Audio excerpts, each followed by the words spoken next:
The mining ship, Krexthul, drifted silently through the asteroid belt of the Kepler 442 system, its massive drilling arms extending like metallic tentacles toward the iron-rich rocks floating in the cosmic void.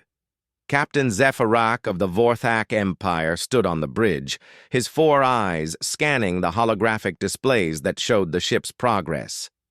The Vorthak were known throughout the galaxy as efficient miners and traders, their reptilian forms perfectly adapted for the cramped spaces of industrial vessels. "Captain," called out Navigator Threxon from his station, his scaled hands dancing across the control panels. "We're detecting unusual energy signatures from the third planet in this system. The readings suggest civilization." Zephyrak's head turned sharply, his neck frills flaring with interest. The Vorthak had been exploring this system for 3 rotations now, cataloging resources and potential mining opportunities. Intelligence reports had indicated it was uninhabited, making it perfect for strip mining operations without the bureaucratic hassle of dealing with primitive species rights. "Civilization? That's impossible. The Galactic Survey marked this system as barren." Zephyrak moved to the navigation console, his talons clicking against the metal flooring. "Show me these readings." The main display shifted to show a blue and green planet rotating slowly in space. Energy signatures pulsed across its surface like a complex web of light. Radio communications crackled through the ship's speakers, carrying voices speaking in an unknown language. "It appears the survey was incomplete," Threxon said carefully. "The species appears to be in early technological development. Primitive spacecraft, basic energy manipulation, rudimentary weapons systems." Zephyrak's mind raced. An undiscovered species meant opportunity. The Galactic Mining Consortium paid handsomely for information about new civilizations, especially those with exploitable resources and workforces. His scales tingled with anticipation of the profit margins. "Set course for the planet. Maintain stealth protocols." He turned to his communications officer. "Contact Mining Station Omega-7. Tell them we found something interesting." The Krexthul adjusted its trajectory, moving away from the asteroid belt toward the unknown world. As they drew closer, more details became apparent on their sensors. The planet was indeed inhabited by a bipedal species that had achieved basic spaceflight and nuclear technology. Their cities sprawled across continents, connected by vast transportation networks. "Captain, I'm detecting multiple population centers," reported sensor technician Velax. "The largest appears to house over 10 million individuals. The species seems to have a remarkable population density." "Excellent," Zephyrak muttered. Large populations meant substantial workforces. The Vorthak Empire had built its economy on the labor of lesser species, and this planet represented a gold mine of potential workers. As the ship entered the planet's upper atmosphere under cloak, more information flooded their systems. The species called themselves humans, and their planet was named Earth. Their technology was surprisingly diverse for such a young civilization, with advanced communications networks and impressive manufacturing capabilities. "Captain, something peculiar," Velax announced, his voice carrying a note of confusion. "I'm detecting numerous small settlements that appear to be educational facilities." "Educational facilities?" "Yes, sir. Large structures filled primarily with juvenile members of the species. They seem to gather there daily in organized groups." Zephyrak's interest peaked. Young members of any species were easier to train and adapt to new environments. They could be molded into perfect workers without the stubborn resistance that adult specimens often displayed. "How many juveniles are we talking about?" "Millions, Captain. Possibly billions across the planet. They're concentrated in these facilities during specific time periods each day." This was beyond Zephyrak's wildest expectations. Not only had they discovered a new species, but they had found one with an enormous population of easily acquisitioned young individuals. The mining consortium would pay a fortune for this kind of workforce. "Prepare the acquisition teams," Zefrak ordered. "We'll start with a small sample. Target one of the smaller facilities first." The ship descended through the clouds, its cloaking technology rendering it invisible to the primitive detection systems below. They selected a small educational facility on the outskirts of a human settlement called Springfield. The building housed approximately 200 human juveniles between what appeared to be 6 and 12 years of age. As the Krexthul hovered above the facility, Zefrak observed the humans through the ship's sensors. The adult humans were surprisingly protective of their young, constantly supervising and organizing their activities. This level of care was unusual among the species the Vorthak had encountered. Most civilizations treated their juveniles as expendable resources. "Begin the extraction," Zefrak commanded. The ship's tractor beam activated, creating a localized gravitational field around the building. The human juveniles inside began to float upward, their primitive gravity generators overwhelmed by Vorthak technology. Panic erupted among the adult supervisors as they watched their charges disappear into what appeared to be empty air. The acquisition was completed in less than 10 minutes. 200 human children now occupied the ship's holding bays, contained within energy fields that prevented them from harming themselves or damaging the ship's equipment. They were surprisingly loud for such small creatures, their vocalizations echoing through the corridors. "Excellent work," Zefrak said, watching the chaos below through the ship's cameras. Human adults were running frantically around the area where the building had been, their primitive communication devices buzzing with activity. "Set course for the outer system. We'll observe their response before proceeding with larger acquisitions."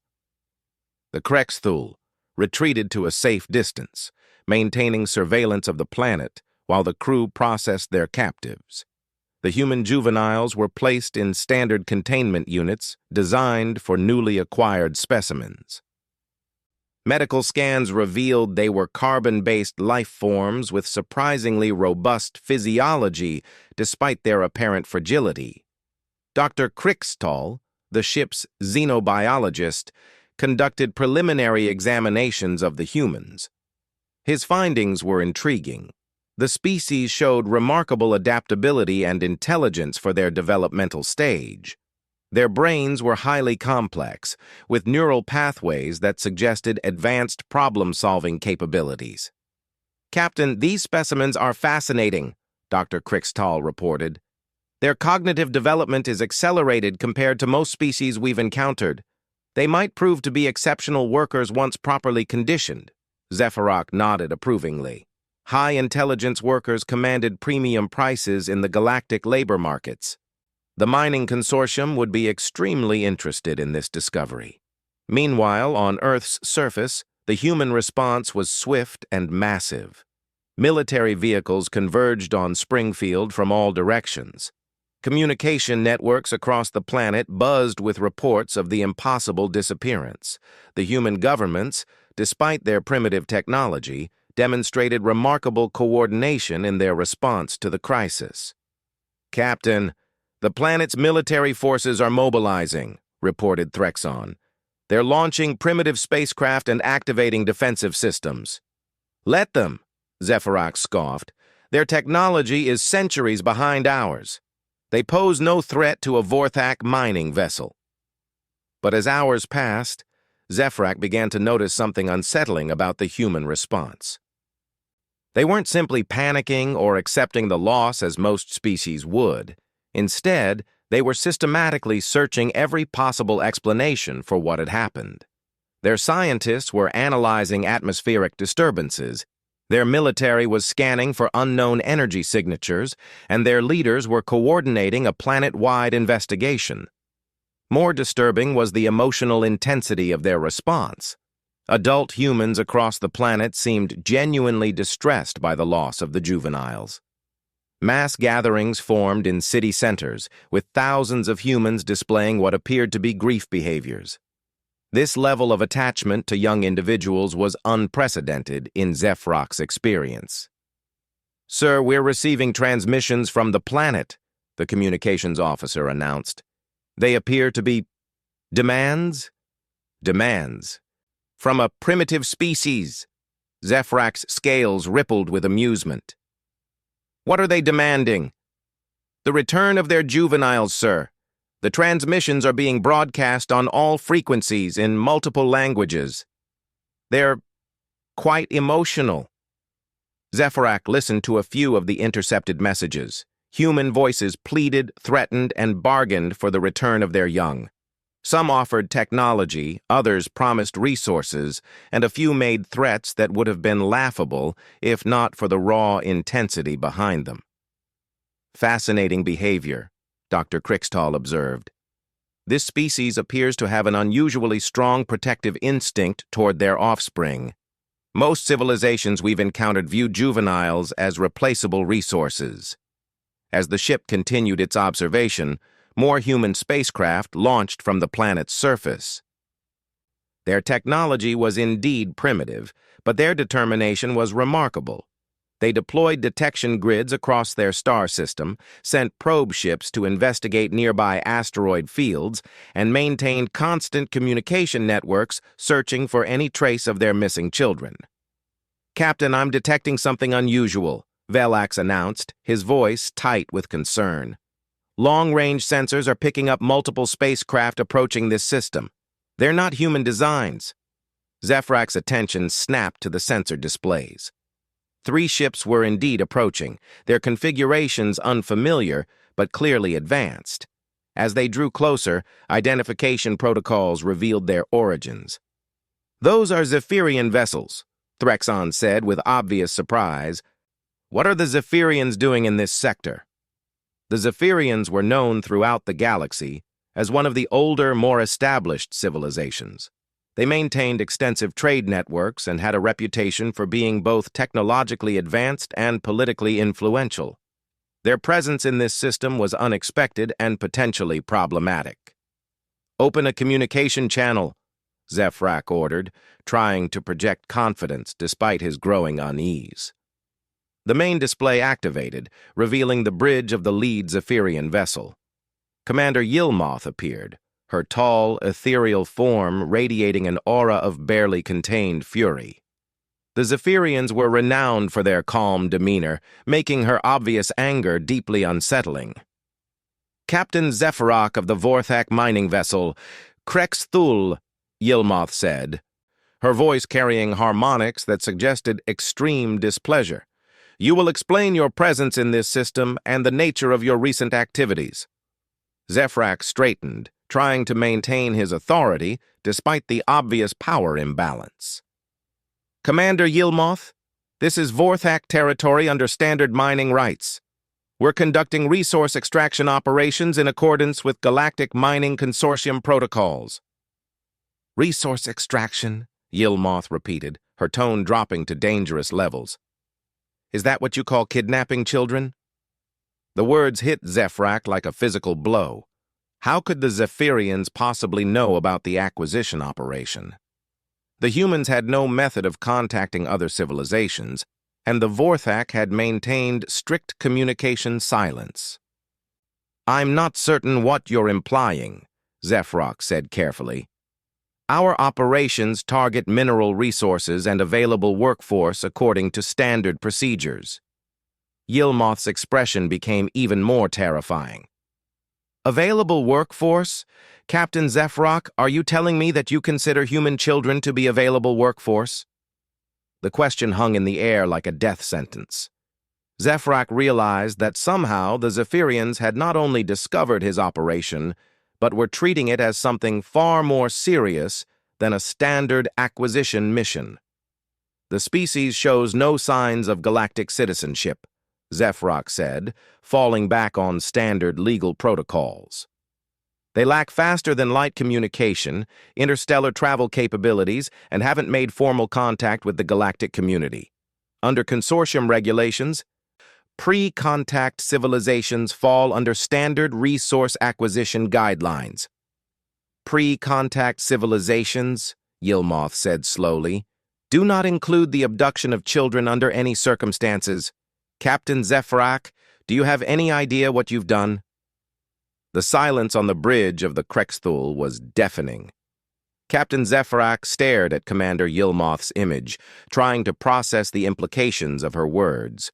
In all his years of mining operations across the galaxy, he had never seen a Zephyrian display such intense emotion. "Commander, I fail to understand your concern," Zephyrak said, attempting to regain control of the situation. Standard acquisition protocols were followed. The specimens were obtained without permanent harm. And proper containment procedures have been implemented. Yilmoth's ethereal features darkened further. Behind her, other Zephyrian crew members could be seen moving with urgent purpose. "Specimens? Captain, you are speaking about children. Living, sentient beings with families, hopes, and futures. Not specimens to be catalogued and sold. All acquired workforce begins as juvenile specimens," Zephyrak replied, confusion creeping into his voice. "It's the most efficient method of integration into galactic labor systems. Adult members of primitive species often prove resistant to conditioning and adaptation." The temperature on the Zephyrian bridge seemed to drop perceptibly. Commander Yilmoth closed her eyes for a moment, and when she opened them, they blazed with an intensity that made Zephyrak's scales crawl. "Captain Zephyrak, let me explain something to you about humans that your intelligence gathering clearly failed to discover." Her voice carried harmonics that suggested she was struggling to maintain her composure. "Humans are not just another primitive species. They are under the protection of the Galactic Council." "Impossible," Zephyrak snapped. "No records exist of human contact with galactic civilization. They haven't achieved faster-than-light travel, they have no diplomatic presence, and they certainly haven't applied for council membership." "You're correct that humans haven't made formal contact," Yilmoth said. "But they have been under observation for over 50 of their years. The Galactic Council designated Earth as a protected development zone after the Altarian First Contact incident." Zephyrak's blood turned cold. The Altarian incident was legendary throughout the galaxy, taught in xenocultural studies as the definitive example of why first contact procedures existed. The Altarians had made contact with a developing species without proper protocols, leading to a catastrophic war that destroyed both civilizations. "The Council has been monitoring human development closely," Yilmoth continued. "Their technological advancement rate is unprecedented. In less than 2 centuries, they've progressed from basic agriculture to nuclear fission and spaceflight. Their adaptability and innovation potential have been deemed exceptional." "Even if that's true," Zephyrak said desperately, "no formal protections have been established. The mining consortium has legitimate salvage rights in this system." "Captain," Yilmoth's voice became dangerously quiet, "you took their children." The way she said those words sent a chill through every Vorthak on the bridge. There was something in her tone that suggested this fact alone changed everything, regardless of legal technicalities or territorial claims. "Let me share something with you about humans that might help you understand the magnitude of your error," Yilmoth continued. "Humans are one of the few species in the galaxy that forms permanent pair bonds for reproductive purposes. They invest enormous resources in raising their offspring, often spending decades nurturing and protecting each individual child. Their attachment to their young is not just biological, it's cultural, emotional, and spiritual." Zephyrak's navigator, Threxon, was frantically accessing galactic databases, searching for any information about protected species classifications. His face grew increasingly pale as he found references to Earth monitoring programs and preliminary council reports. "More importantly," Yilmoth said, "humans have another characteristic that makes them unique among developing species. When their children are threatened, they become extraordinarily dangerous." "Dangerous?" Zephyrak scoffed. "They're a primitive species with crude weapons and limited technology. How could they possibly pose a threat to advanced civilizations? Yilmoth's expression became almost pitying. Captain, human history is a continuous series of conflicts where individuals fought impossible odds to protect their young. They have a documented tendency to ignore personal safety, conventional strategy, and even logic when their children are at risk. They will sacrifice themselves, their resources, and their entire civilization if necessary to ensure their offspring survive. On the sensor displays, more ships were appearing at the edge of the system. They weren't Zephyrian vessels, and they certainly weren't human. Long-range identification revealed Altarian patrol ships, Centaurian research vessels, and even a massive Andromedan dreadnought. "Captain," Threxon called out, his voice shaking, "I'm showing 17 different species vessels converging on our position. This is becoming a galactic incident." Zephyrax stared at the displays in growing horror. What had begun as a simple mining operation was rapidly escalating into something far beyond his understanding or control. "Commander Yilmoth, surely this situation can be resolved through proper diplomatic channels," he said, desperation creeping into his voice. "The Vorthak Empire is willing to negotiate compensation for any inconvenience caused." "Compensation?" Yilmoth's voice rose to dangerous levels. "Captain, you cannot compensate for what you've done. You've taken children from their families, 200 human children who are currently terrified, alone, and separated from everyone they love." Through the ship's internal monitors, Zephyrak could indeed see the human children in their containment areas. Unlike most species juveniles, who typically became docile when separated from their groups, the humans remained active and vocal. They were calling out, many appearing to be crying, and some were even attempting to comfort others who seemed more distressed. Dr. Crixtall had been monitoring their behavior and reported that their stress levels were remaining dangerously high. Most acquired juveniles adapted to captivity within hours, but the humans seemed to be becoming more agitated over time rather than less. "Sir," the communications officer announced, "we're receiving transmissions from the planet's surface. They're broadcasting on frequencies that shouldn't be possible for their technology level." The main display shifted to show intercepted communications from Earth. Human voices filled the bridge, and universal translation protocols revealed the content. Parents pleading for the return of their children, government officials demanding explanations, and scientists working frantically to understand what had happened. But there was something else in the transmissions that made Zephyrak's scales ripple with unease. Beneath the desperation and fear, there was a growing undertone of anger. Human military communications spoke of mobilizing every available resource, launching every spacecraft they possessed, and preparing for what they called recovery operations. "Captain," Velax reported, "the humans are launching more spacecraft. Their entire space fleet appears to be mobilizing. But, sir, these aren't exploration vessels. They've converted civilian ships into what appear to be combat configurations." On the tactical displays, dozens of human ships were rising from Earth's surface. They were primitive by galactic standards, but they had been hastily equipped with nuclear weapons, kinetic projectiles, and makeshift armor plating.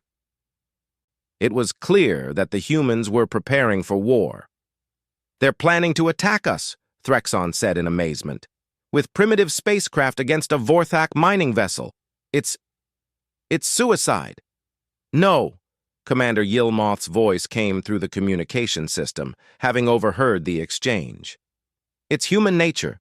Captain Zephyrak, those parents down there don't care about the odds. They don't care about technology gaps or military superiority. You took their children and they're going to get them back or die trying." More galactic vessels continued to arrive in the system. The situation was rapidly spiraling beyond anyone's control. Representatives from major galactic powers were converging to witness what was becoming the first potential conflict between humans and galactic civilization. "Captain, incoming transmission from Galactic Council Emergency Response," the communications officer announced. A new image appeared on the display. Council Representative Zax Thule, whose species was renowned for diplomatic skill and crisis management, materialized on the bridge. His typically calm demeanor was notably absent. Captain Zefrak, you are hereby ordered to immediately cease all operations in this system and prepare for emergency diplomatic intervention. The Galactic Council is invoking Article 7 of the First Contact Protocols. Article 7 was rarely used, reserved for situations where first contact had gone catastrophically wrong and threatened galactic stability. Its invocation meant that every action would be scrutinized by the highest levels of galactic government. Representative Zax Thule, Zefrak said, trying to maintain some semblance of authority. The Vorthak Empire was conducting legitimate mining operations under established consortium guidelines. Captain, you abducted children from a protected species without authorization, without proper first contact protocols, and without consideration of the potential consequences. Do you understand that your actions may have triggered the first war between humans and galactic civilization? Through the ship's sensors, they could see the human fleet continuing to grow. More ships were launching from Earth's surface, and existing vessels were being retrofitted with increasingly dangerous weaponry. The humans were clearly preparing for a fight they couldn't possibly win, but they showed no signs of backing down. Sir, Threxon reported, long-range sensors are detecting massive energy buildups on the planet's surface. It appears they're preparing to launch their entire nuclear arsenal. The bridge fell silent. Nuclear weapons were considered primitive by galactic standards, but deployed en masse against ships not specifically shielded against such attacks, they could still cause significant damage. They're going to destroy themselves trying to reach us, Dr. Crixtall said in amazement. Their technology can't possibly get them to our position safely, but they're going to try anyway. Commander Yilmoth's image reappeared on the main display. Captain, I strongly recommend you begin preparing for immediate return of the human children. The situation on Earth is escalating beyond diplomatic solutions. As if to emphasize her point, new reports flooded in from the planet's surface. Human governments were declaring states of emergency, military forces were mobilizing worldwide, and civilian populations were being evacuated from potential target zones. The entire planet was preparing for war. Captain, Velax announced, his voice tight with fear. I'm detecting weapons signatures from some of the approaching galactic vessels. It appears several species are taking defensive positions. The tactical display showed an increasingly complex situation. Galactic ships were positioning themselves between the approaching human fleet and the Krex Thule, while others maintained observation positions. The entire system was becoming a powder keg waiting for a spark. Representative Zax Thule's voice cut through the chaos. Captain Zefrak, you have created a situation that threatens the stability of galactic civilization. If humans perceive that galactic powers support child abduction, they may declare war against all of us. If galactic powers are forced to defend against human aggression, we risk destroying a species before they can join galactic society. Zefrak finally began to understand the true scope of what he had done. This wasn't just a mining operation gone wrong. He had potentially triggered the first war between humans and the galaxy, with his ship and crew at the center of an impossible situation. What do you recommend? He asked, his voice barely above a whisper. Representative Zax Thule's expression was grim as he studied the tactical displays from his command ship. The situation had evolved far beyond a simple diplomatic incident. Across the system, warships from a dozen galactic civilizations maintained defensive positions, while human spacecraft continued their desperate advance toward the Vorthak mining vessel. Captain Zefrak, immediate return of the human children is no longer sufficient, Zax Thule announced. Earth's governments have declared a planetary emergency. They're treating this as an act of war, and their response is escalating beyond our ability to contain through normal diplomatic channels. On the Krex Thul, panic was beginning to spread among the Vorthak crew. They had never encountered a situation where a primitive species had reacted so aggressively to standard acquisition procedures. Most civilizations either submitted to superior technology or attempted negotiation. The humans were doing neither. "Sir," Communications Officer Theklar reported, "we're intercepting human military communications. They're coordinating what they call Operation Righteous Fury. Every combat-capable spacecraft on their planet is being launched with the single mission of recovering their children." The human fleet was an impressive sight despite its primitive technology. Mining ships had been converted into assault vessels, scientific research stations had been armed with improvised weapons, and even civilian spacecraft had been pressed into service. The entire human space program had been militarized in a matter of hours. Commander Yilmoth's voice crackled through the communication system from her Zephyrian cruiser. "Captain, you need to understand something about human psychology. They have a concept called scorched earth tactics. When faced with an enemy they cannot defeat through conventional means, they will destroy everything, including themselves, rather than accept defeat." Dr. Krixtal looked up from his xenobiological analysis reports. "Captain, my studies of the captured specimens support the commander's assessment. These humans display unprecedented stress responses to separation from their family units. Their neurochemistry is unlike anything we've encountered. They're literally incapable of abandoning their young."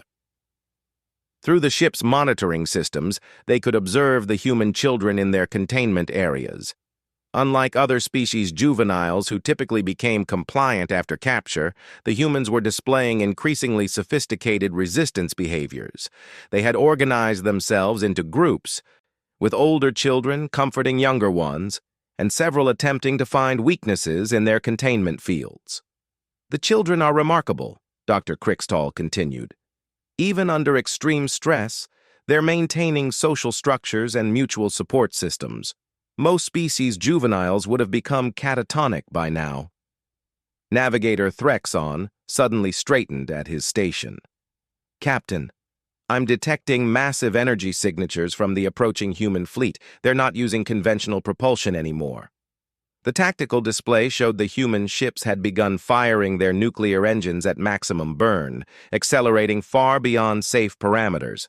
Several vessels were showing structural stress warnings, but they continued their relentless advance. "They're going to burn out their engines," Velax observed in amazement. "Those ships won't be able to return to their planet."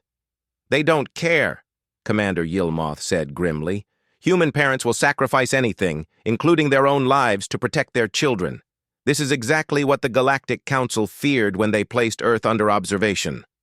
Representative Zax Thul appeared again on the main display, his usually composed features showing signs of strain. "Captain Zefrak, I've received authorization from the Galactic Council for emergency intervention. You are ordered to immediately begin preparations for unconditional return of the human children." "Unconditional?" Zefrak protested. "What about compensation for operational costs, mining rights, the resources invested in this operation?" The silence that followed his question was chilling. Every alien face on the various communication channels showed expressions ranging from disbelief to horror. "Captain," Representative Zax Thul said slowly, "you are concerned about operational costs while holding children hostage from a species that is preparing to declare war on galactic civilization to get them back." Before Zefrak could respond, alarms began blaring throughout the ship. Long-range sensors had detected new activity from Earth's surface that defied all expectations. "Captain!" Velax shouted over the alarm klaxons. "Energy readings from the planet are off the charts. They're launching everything they have." The main display switched to show Earth in real time. Massive rocket plumes were rising from every continent as humanity launched its entire arsenal into space. Nuclear missiles, satellite killer weapons, experimental spacecraft, and even repurposed industrial equipment were being hurled toward the alien fleet. Estimated time to weapons impact? Zefrock asked, his voice cracking. Approximately 4 hours for the fastest projectiles, sir. But, Captain, the volume of incoming ordnance is unprecedented. They're launching everything capable of reaching space. The human strategy was becoming clear. Unable to match alien technology, they were attempting to overwhelm their opponents through sheer volume of firepower. It was tactically insane, strategically impossible, and absolutely terrifying in its implications. They're going to exhaust their entire military capability in a single assault, Threxon said in amazement. They won't have anything left to defend their planet with. Commander Yilmoth's voice cut through the chaos. That's the point. They're betting everything on this one attack. If they fail to recover their children, they don't want a planet left for you to exploit. The implications hit Zefrock like a physical blow. The humans weren't just trying to rescue their children. They were preparing to make their entire planet worthless to any potential conquerors rather than submit to alien rule. "This is madness," he whispered. "No," said a new voice on the communication channel. "This is humanity." The image of a human appeared on the main display. Unlike the other aliens who spoke through translators, this human was somehow communicating directly in perfect galactic standard. He was older than most humans they had observed, with graying hair and eyes that blazed with controlled fury. "I am Dr. Marcus Chen, Director of Earth's First Contact Protocol Division," the human said. "I am authorized to speak for my species in this matter." The revelation that humans had a first contact protocol sent shockwaves through the alien fleet. It meant they had been preparing for this moment, possibly for decades. "Dr. Chen," Representative Zaxthul said carefully, "how are you able to communicate in galactic standard?" "We've been monitoring your communications for 57 years, Dr. Chen replied. "Ever since our first radio telescopes detected alien transmissions. We know about the Galactic Council, the mining consortium, and the various species that consider us primitive enough to exploit. The admission created chaos on communication channels across the fleet. If humans had been monitoring galactic communications, they knew far more about interstellar civilization than anyone had suspected. We've been preparing for this day," Dr. Chen continued. "The day when aliens would come to Earth with hostile intentions. We hoped it would never happen. We prayed that any species advanced enough for interstellar travel would also be wise enough to respect other forms of life." His gaze shifted to focus directly on Captain Zefrock. "You have taken our children. There is no greater crime in human culture, no greater act of war, no greater threat to our survival as a species." "Dr. Chen," Zaxthul interrupted, "the Galactic Council is committed to resolving this situation peacefully. The children will be returned unharmed." "Will they?" Dr. Chen's voice carried dangerous undertones. "And what guarantee do we have that this won't happen again? What protection do we have against future mining operations that target our population?" The question hung in the air like a death sentence. The galactic powers present had no legal framework for protecting a pre-contact species from legitimate consortium operations. Earth's only protection had been its presumed isolation, which had now been shattered. "Furthermore," Dr. Chen continued, "our deep space monitoring stations have detected 43 additional mining vessels approaching our system. It appears word of our resources has spread throughout your consortium." The tactical display confirmed his statement. Additional Vorthak ships, along with vessels from other mining corporations, were indeed approaching the system. What had begun as a single ship's operation was becoming a full-scale extraction effort. "Captain Zefrock," Dr. Chen said, his voice dropping to whisper levels that somehow carried more menace than any shout. "You have started something you cannot control. You have awakened something you do not understand, and you have made an enemy of a species that does not surrender, does not submit, and does not forgive. On the tactical display, the human nuclear arsenal was continuing its relentless approach. Behind it, more ships were launching from Earth's surface, each one loaded with makeshift weapons and desperate crews. "Dr. Chen," Commander Yilmoth interjected, "what do you want? What will it take to resolve this situation?" Dr. Chen's answer was immediate and non-negotiable. "The unconditional return of our children. The immediate withdrawal of all alien vessels from our system. And a formal guarantee from the Galactic Council that Earth will never again be subject to unauthorized contact or exploitation. Those terms are beyond any single ship captain's authority to grant," Representative Zax Thule said. "Then you'd better find someone with sufficient authority," Dr. Chen replied, "because in 3 hours and 47 minutes, every nuclear weapon in humanity's arsenal will reach your position. Our children are coming home, one way or another." Captain Zefrak finally understood the full scope of his error. He hadn't just violated protocol or caused a diplomatic incident. He had triggered humanity's first contact with galactic civilization under the worst possible circumstances, creating a situation where an entire species was willing to destroy itself rather than submit to alien rule. "Dr. Chen," Zefrak said, his voice barely audible, "the children will be returned immediately. No harm will come to them." "That," Dr. Chen said with cold finality, "is only the beginning of what you owe us."